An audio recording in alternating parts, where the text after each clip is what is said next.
Pushpa cinema ఉంది. పుష్ప సినిమాలో syndicate అయ్యి 2000 టన్నులు ఎర్రచందనం దోసేసి దొరికింది డూప్లికేట్. ఒరిజినల్ మాయమైపోయి వెళ్ళిపోయింది చైనా.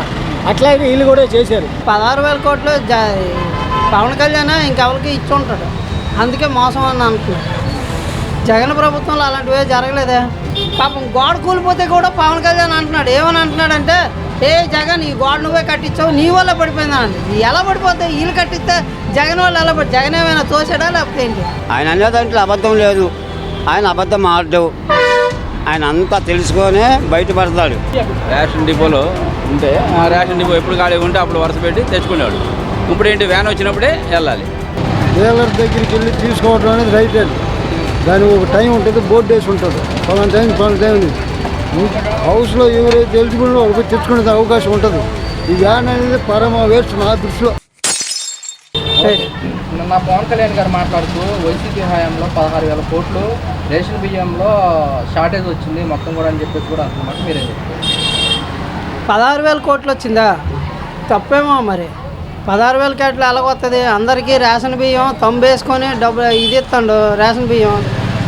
అలా అది ఎవరు తీసుకోలేదు చెప్పండి, ఎవరు రేషన్ తీసుకోలేదు. 16,000 కోట్లు అని అంటే ఈ 16,000 కోట్లు పవన్ కళ్యాణ్ ఇంకెవరికి ఇచ్చి ఉంటాడు, అందుకే మోసం అని అంటున్నాడు. జగన్ ప్రభుత్వంలో అలాంటివే జరగలేదే. ఇప్పుడు ఎవరికైనా డబ్బులు వేస్తే బటన్ నొక్కేవాడు వాళ్ళ అకౌంట్లో డబ్బులు వెళ్ళేవారు. ఇప్పుడైతే బటన్ నొక్కట్లేదు, ఇలా డబ్బులు డైరెక్ట్గా ఇస్తాండ్రు.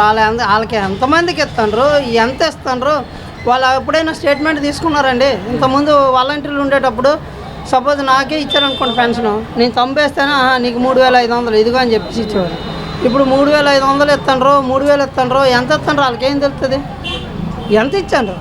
ఇప్పుడు నేను ఈయన చంద్రబాబు నాయుడు వెళ్ళి హాస్టల్లోనో అలా కూరగాయల మార్కెట్లోనో నీవెంత అని తిరుగుతాండ్రు, వాళ్ళు డబ్బులు ఇస్తాండ్రు. ఆ క్షణానికే డబ్బులు ఆ నెలకి.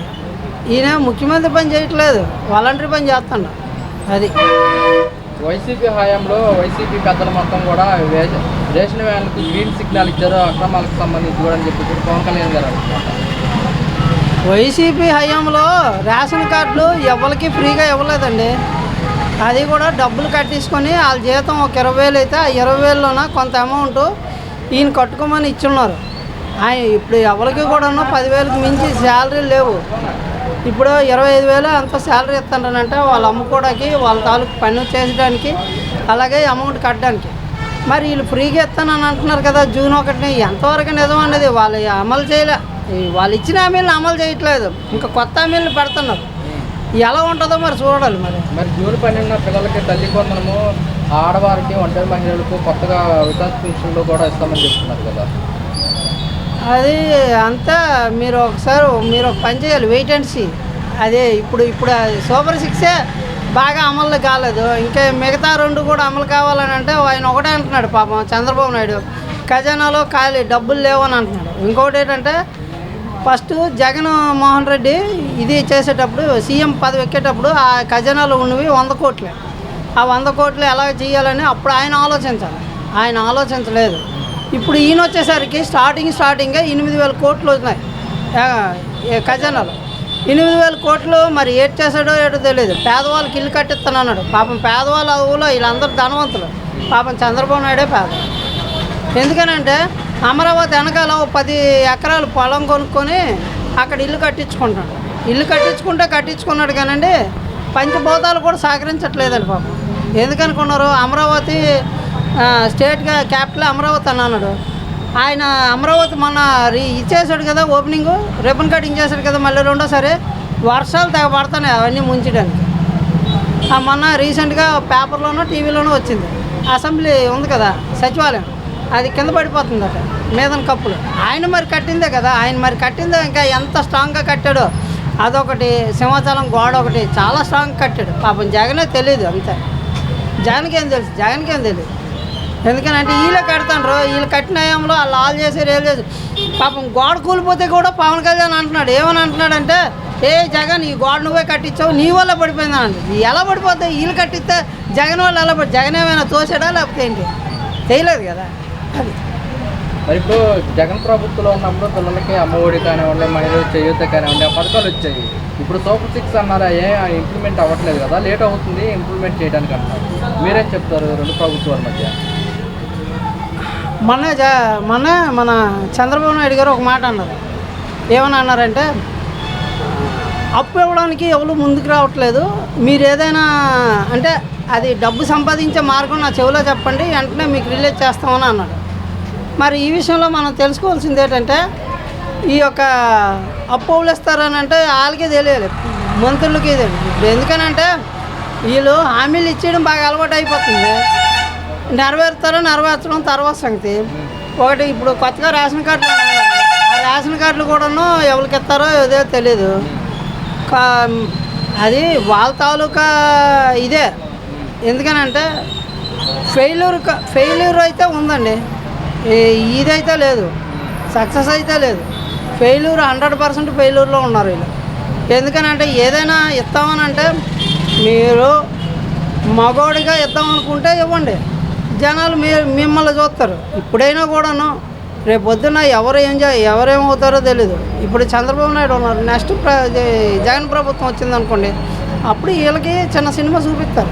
ఓకే, మరి ఇప్పుడు జగన్మోహన్ రెడ్డి గారు కూడా ఇదే అంటున్నారు, నెక్స్ట్ వచ్చేది వైసీపీ ప్రభుత్వమే, సినిమా చూపిస్తాను, మీరు కూడా పేర్లు రాసుకుని చెప్పారు. రాసుకోమని అంటున్నాడు ఆయనను. నెక్స్ట్ వచ్చే జగన్ ప్రభుత్వం కాబట్టి వాటే అంటున్నాడు. ఈసారి క్లీన్ చిప్ సిద్ధం ఏంటంటే 175 గ్యారంటీ. ఎందుకంటే వీళ్ళు చేసిన స్కామ్లు గట్ట బోల్డ్ అని ఉంటాయి కదా. ఇప్పుడు స్కామ్లకి వీళ్ళ దీనికి ఇది లేదనుకోండి. ఇప్పుడు నేను స్కామ్ చేస్తాను అనుకోండి, స్కామ్ చేస్తే ఇప్పుడు ఫోన్పే ఉంది, ఫోన్పేలో డబ్బులు కొడితే స్కామ్ అవ్వదు, డైరెక్ట్ డబ్బులు ఇస్తేనే స్కామ్. అది దొంగ నోట్లో మంచి నోట్లో తెలియదు కదా. ఇప్పుడు అలాగే ఉంది. ఇప్పుడు పెన్షన్ ఇస్తాండ్రు, పెన్షన్ ఇస్తే వాళ్ళు ఎంత అమౌంట్ ఇస్తాండ్రు, ఎవరికి ఇస్తాండ్రు అని వీళ్ళు రాసుకోవట్లేదు. ఏదో సచివాలయం ఉద్యోగులు వెళ్తాండ్రు. ఇంతకుముందు అయితే వాలంటీర్లు తంబు వేసుకొని వాళ్ళకి అమౌంట్ ఇచ్చేవారు. వీళ్ళ అకౌంట్లో ఎంత పడింది, ఎంత ఇదైంది అనేసి వాళ్ళ ఒక ప్రూఫ్ చూపించేవారు. ఇప్పుడు ఎవరు చూపిస్తాండ్రు? వాలంటీర్లు లేరు, సచివాలయం ఉద్యోగాలను తొలుగుతాండ్రు. ఓకే, నిన్న పవన్ కళ్యాణ్ గారు మాట్లాడుతూ రేషన్ వేలకు సంబంధించి కూడా వైసీపీ హయాంలో 16,000 కోట్ల వరకు కూడా స్కామ్ జరిగింది, పక్కదోవ పట్టించారంటూ కూడా వ్యాఖ్యలు చేశారు. జరుగుద్దండి. ఆయన అనే దాంట్లో అబద్ధం లేదు, ఆయన అబద్ధం ఆడడు, ఆయన అంతా తెలుసుకొనే బయటపడతాడు. ఈ నాయకుల్లాగా తుత్తు అని మాట తప్పించుకునే క్యాండిడేట్ కాదు. ఒక సినిమాకి యాక్ట్ చేస్తే గంటకి ₹1 కోటి ఇస్తామని ప్రకటించింది సినిచ్చిపోట్టు. అలాంటిదే ఇంటికి ఎంత తీశాడు, ప్రజలు కావాలన్నాడు, ప్రజలను కోరుకున్నాడు. అదే ప్రజలు కరెక్ట్గా తీర్పిచ్చారు. 22 ఇచ్చారు సీట్లు. ఎక్కడైనా ఉందండి ఈ రికార్డు? ఎన్నికల కమిషన్ దగ్గరికి వెళ్ళాడు, నాకు గ్లాస్ గుర్తొద్దు అనేసి. ఎన్నికల కమిషన్ ఏం చేశాడు? బాబు, ఈ గ్లాసు గుర్తు చేసే రికార్డు ఏ జాతీయ పార్టీ కూడా చేయలేదు. 70-80 లక్షల ఓట్లు కూడా గెలిచింది. ఇది గ్లాసు ఉంచుకుంటే మళ్ళీ గ్లాస్ చూపెట్టాడు పైకి. మరి జూన్ 1 నుంచి కూడా రేషన్ దుకాణాలు వస్తే రేషన్ తీసుకోవాలని చెప్పేసి కూడా ప్రభుత్వం నిర్ణయించింది. ఎలా అనిపిస్తుంది? అది మంచిదేనండి బాబు. నిర్ణయించిన నిర్ణయానికి ఏం డోకా ఉండదండి.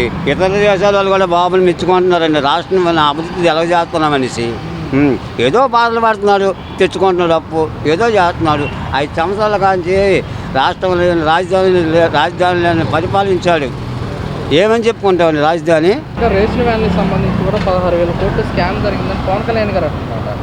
అంటే రేషన్ వ్యాన్లకి స్కామ్ జరిగిందా లేదా అనేది అధికారంలో వాళ్ళ దగ్గర రికార్డులుగా ఉండే వాళ్ళు చెప్పగలరు. ప్రజలు ఏమనుకున్నారు? ఏదో ఇంటి ముందుకు వస్తుంది అనుకున్నారు.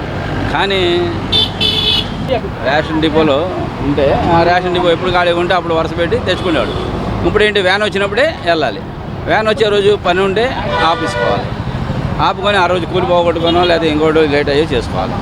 దానికన్నా వాళ్ళకి రేషన్ వ్యాన్ కన్నా డిపోలే ఇస్తే డిపోలో వాళ్ళు బతుకుతారు, వీళ్ళు బతుకు. వీళ్ళు బతుకుతారు అనుకోండి, మీ వ్యాన్కి ఇంకా పెట్టుబడి పెట్టడం ఇవన్నీ కూడా. జూన్ 1 నుంచి రిటైల్ వద్దనే, రేషన్ దుకాణాల వద్దనే బియ్యం తీసుకున్న సదుపాయం కూడా కనిపిస్తున్నారు. అవును, వికలాంగులకి ముసలివాళ్ళకి మరి అంటే ఇప్పుడు ప్రతి వాళ్ళు ఏమంటారు, నాకు ఇంటి ముందు ఇప్పుడు ముసలివాడు ఉన్నాడు అనుకోండి, నాకు ఇంటి ముందు తెచ్చి ఇచ్చేవాడు మా జగన్ బాబు. ఇప్పుడు వీడు వచ్చి నన్ను అక్కడ బొమ్మంటున్నాడు, అక్కడ బొమ్మంటేనేమో అక్కడ ఉన్నాయి కొద్దిగా, అది కొద్దిగా, ఇది కొద్దిగా. అలా కాకుండా అయితే ఈ వికలాంగులకి ముసలాడికి కూడా సీనియర్ సిటిజన్కి అనేది సెంట్రల్ గవర్నమెంట్లో కూడా ఒక విధమైనటువంటి రాయితీలు ఉన్నాయి కదా, అటువంటి రాయితీ ఇతను కూడా ఇస్తున్నాడని లెక్క. సార్ నమస్తే అండి. నమస్కారం. సార్ కూటమి ప్రభుత్వం ఏదైతే ఉందో ఇప్పుడు కొత్త నిర్ణయం తీసుకోవడం జరిగిందండి. రేషన్ వ్యాన్ అనేది రద్దు చేయడం జరిగింది. డీలర్ వద్దరికే వెళ్ళి తీసుకోవాలని చెప్పేసి కూడా చెప్తున్నమాట. అది రైట్ రాదు. డీలర్ దగ్గరికి వెళ్ళి తీసుకోవడం అనేది రైట్ రాదు. దానికి ఒక టైం ఉంటుంది, బోర్డు వేసి ఉంటుంది, పలానా టైం హౌస్లో ఎవరైతే ఎలిజిబుల్ వాళ్ళకి తెచ్చుకునే అవకాశం ఉంటుంది. ఈ వ్యాన్ అనేది పరమ వేస్ట్ నా దృష్టిలో పర్సనల్గా. డీలర్షిప్ అనేది ఒక ఎంప్లాయీ ఉంటాడు, ఒక ఆడు కూర్చొని ఉంటాడు, ఎల్లాయ పొలాయ మన పేరు వాళ్ళకి తెలుసు, ఆయన పేరు మనకు తెలుసు, ఏ టైంలో ఉంటాడో మనకు తెలుసు. ఎలిజిబిలిటీ ఉన్నప్పుడు ఇంటి కుటుంబ సభ్యులు వాళ్ళు నలుగురు ఎవరో ఒకటి తెచ్చుకుంటారు. ఇది వ్యాన్ అనేది పరమ వేస్ట్. దాన్ని ఏకీపించే వాళ్ళు ఉంటారు, వ్యతిరేకించే వాళ్ళు ఉంటారు. నేను దానికి పూర్తి వ్యతిరేకం. ఇప్పుడు కుంటోళ్ళు గుడ్డోళ్ళు అన్నారు, ఇంట్లో పిల్లలు ఉంటారు కదా, లేకుండా ఉండరు కదా.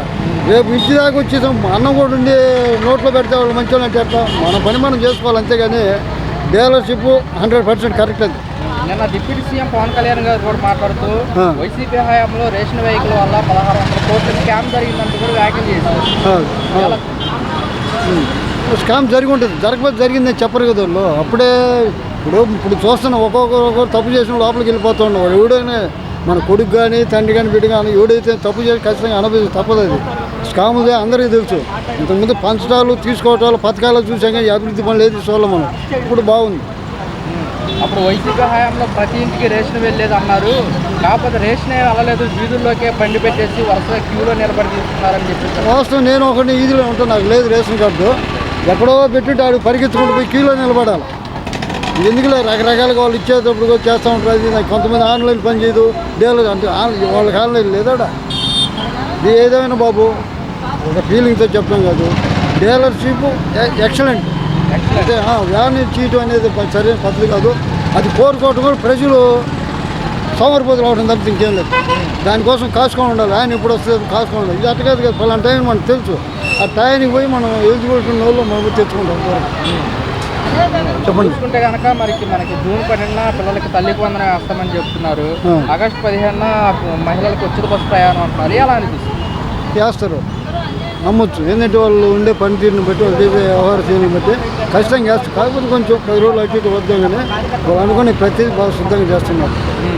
మరి ఇప్పుడు వైసీపీ ఏమంటుందంటే రేషన్ వ్యాన్కి సంబంధించి మేము ఇంటి వద్దకే రేషన్ పంపించాము, ఇది రద్దు చేయడం కరెక్ట్ కాదని చెప్పేసి వైసీపీ అంటుందన్నమాట. ఇంకా వాళ్ళ ధోరణి అదే కదా. వాళ్ళు ప్రవేశపెట్టిన వాళ్ళు అట్టానిగా ఇంకా అది మంచి పద్ధతి కదా అనరు కదా వాళ్ళు. ఈ ప్రజలు మనం కూడా తెలుసుకోవాలి. మనం డీలర్షిప్ అనేది ఉంటే ఒక ఎల్లపల్లి కూడా ఒకటి ఉంటాడు కదా, అది పోయి సరుకులు తెచ్చుకుంటాం. మనకి వీలు పని టైంలో మనం పోతాం. వాడు ఎప్పుడో వస్తాం మనకు తెలియదు కదా. డీలర్షిప్ అని వ్యాన్ అయినా వస్తున్నాం, ఏ టైంలో వస్తాడో ఎక్కడ వ్యాన్ పెడతాడో ఎవరికి తెలియదు. నిన్న పవన్ కళ్యాణ్ గారు మాట్లాడుతూ రేషన్ వెహికల్ సంబంధించి కూడా 16,000 కోట్ల స్కామ్ జరిగింది వైసీపీ హయాంలో అని చెప్పడం కూడా జరుగుతుంది. ఎలా చూస్తారు? జరిగిందో లేదో కానీ వాళ్ళకి తెలుసు, మనకి తెలియదు.